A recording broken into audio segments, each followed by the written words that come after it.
Hey my friends, how is it going on your end? Hope you're all doing great and staying healthy. Thank you so much for tuning in to Fire Parents Life podcast and spending some of your precious time with me again, whether you're working out, driving, or just chilling and being lazy. If this is your very first time listening to this show, please welcome. My name is Peter Graus at fireparent.com and I'm your host for this next solocast episode on yet another super important topic of willpower. Willpower is like a muscle. The more you train it, the stronger it gets. Let's now dive into today's topic we all undeniably must tackle in our everyday living. Willpower is the ability to control one's own actions, emotions, or urges. In other words, it is the ability to resist short-term temptations in order to meet long-term goals, and that's often really difficult to control, especially as we get on with our day with so many distractions around, while our energy levels decrease in the afternoon as evening approaches. Very good example of this is that unhealthy late-night snacking. You know what I'm talking about, huh? As the American Psychological Association notes, Americans tend to place a lot of stock in the power of willpower. According to their annual Stress in America survey in 2011, people identified a lack of willpower as the number one factor holding them back from achieving their goals. Change can be difficult, and a large portion of people believe that one of the biggest obstacles preventing them from making a change is the seemingly elusive power of will. However, some of the most popular theories of behavior change suggest that willpower alone is not always enough to make a real and lasting change. According to the stage of change model, it is important to first recognize that there is a need to change, identify possible barriers to change, come up with a plan of action, monitor progress, maintain and manage the change, and cope with any possible relapses. Willpower plays a role, certainly, but it is not the only factor that impacts success. While many of us struggle with willpower and self-control, most people also seem to believe that this is a skill that can be learned and strengthened. Fortunately, researchers have also come to similar conclusions and suggest that there are a number of things that you can do to improve your self-control.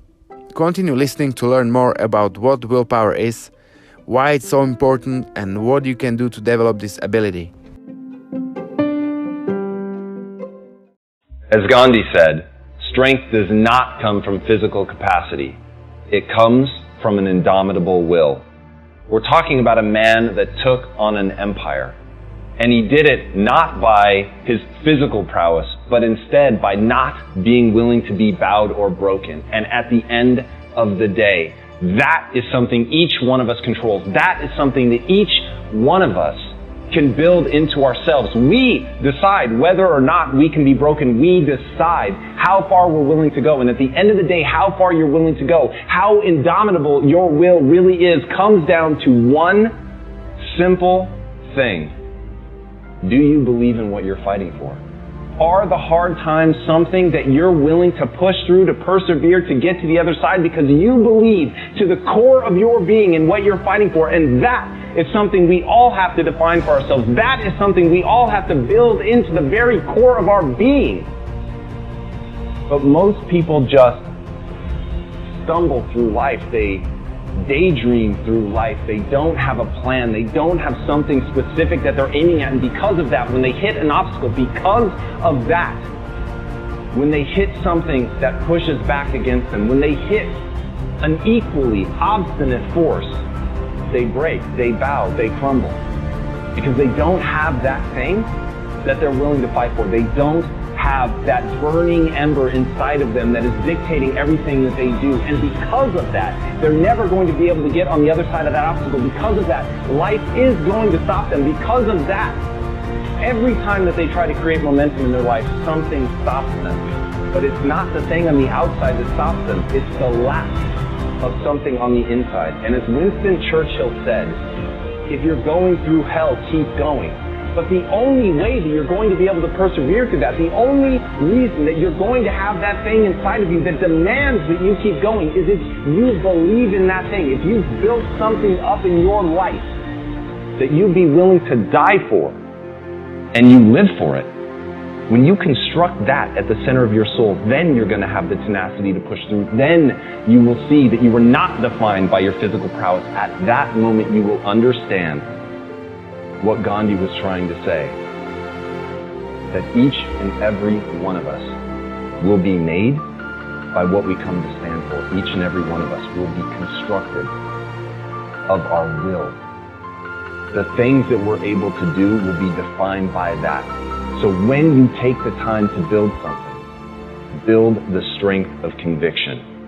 That is what will see you through hell.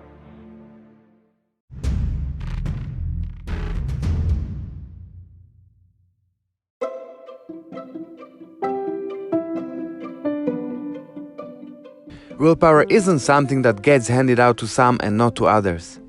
It is a skill you can develop through understanding and practice. So what exactly is willpower? One of the most basic definitions is that it involves putting off what you want at the moment in order to achieve a long-term goal.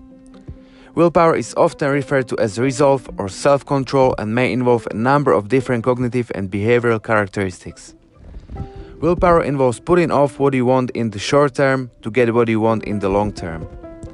It requires conscious effort and often a significant investment of emotional and cognitive resources. It involves resisting urges, fighting temptations, and employing different strategies to maintain control. Many experts also agree that willpower is a limited resource. In one famous experiment, participants were placed in a room with a bowl of freshly baked cookies and a bowl of radishes. Some of the subjects were told that they could eat the cookies, while others were instructed to eat the radishes. After a 30-minute interval, the subjects were then asked to solve a difficult puzzle. Those who had eaten the cookies kept working on the puzzle for nearly 20 minutes. How long did those who had eaten the radishes last? A measly 8 minutes. Since the subjects had depleted their willpower reserves by resisting the delicious-smelling cookies, they didn't have any self-control left to use when solving the puzzle. Now we know what willpower is, but why exactly is it so important? In the next part of this episode, you will discover why willpower might be the factor that makes or breaks your efforts to reaching your goals.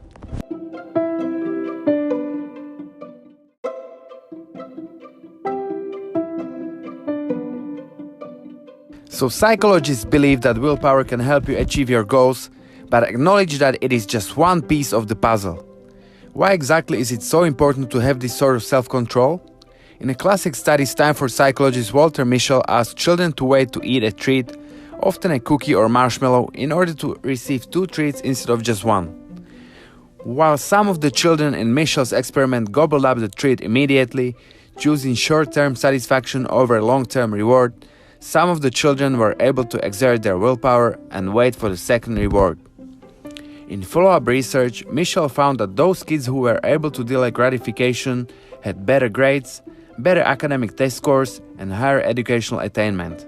Later research by Angela Duckworth and Martin Seligman found that self-discipline played a greater role in academic success than IQ.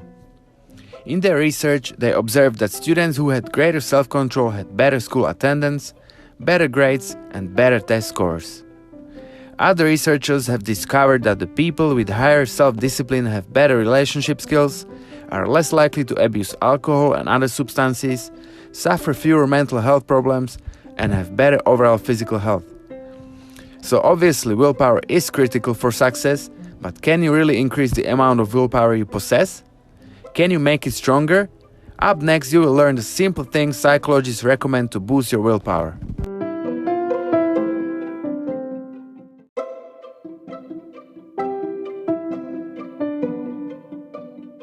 Utilize distraction.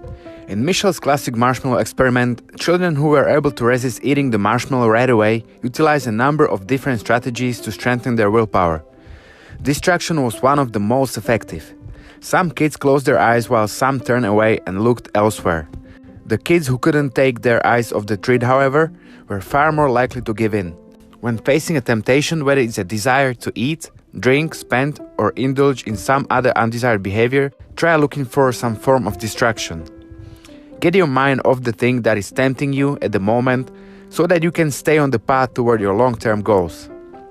Work it like a muscle. Other experiments have shown that willpower can also become more resistant to depletion by strengthening it. Some even suggest that you should think of willpower as a muscle, something that can be built up and strengthened with time and effort. In one study, participants were asked to exercise regularly over a 2-month period. Afterward, those who had stuck to the exercise regimen had higher scores on measures of self-control. Not only that, but they also showed greater self-regulation in other areas such as eating healthier, spending money with greater care, and smoking less. Utilizing willpower to stick to the exercise schedule had subsequently increased the willpower in many other areas as well. Willpower is a finite resource. We don't think of willpower as a muscle, but we can run out of it at the end of a long day. Just like a bicep or quad, it gets fatigued after lots of use. We make 227 food choices in average day. That's 227 times your willpower muscle has to flex. No wonder it's tired. Another way to flex your willpower muscle is to learn how to say no. This is because willpower comes from a certain area of our brain. Specifically, willpower is managed by our prefrontal cortex. McGonigal explains it like this. We have two brains, an impulsive pleasure seeker and a wiser achiever. The pleasure seeker wants treats, fun, and entertainment. The achiever wants to make good long-term decisions, and this is dictated by willpower. Really interesting concept of those two brains of ours, right?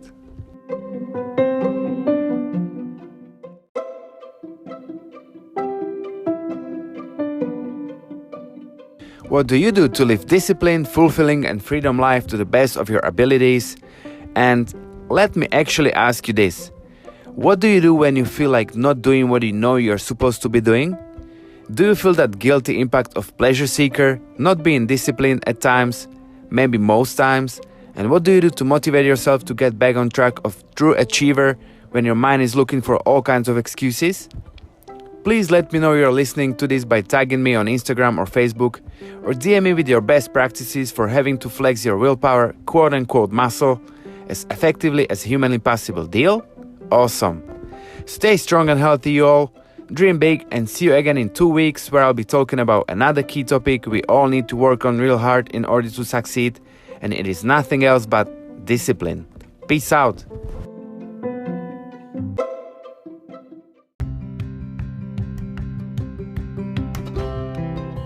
Do me a favor, my friend. Please share your thoughts with me using the comment box below.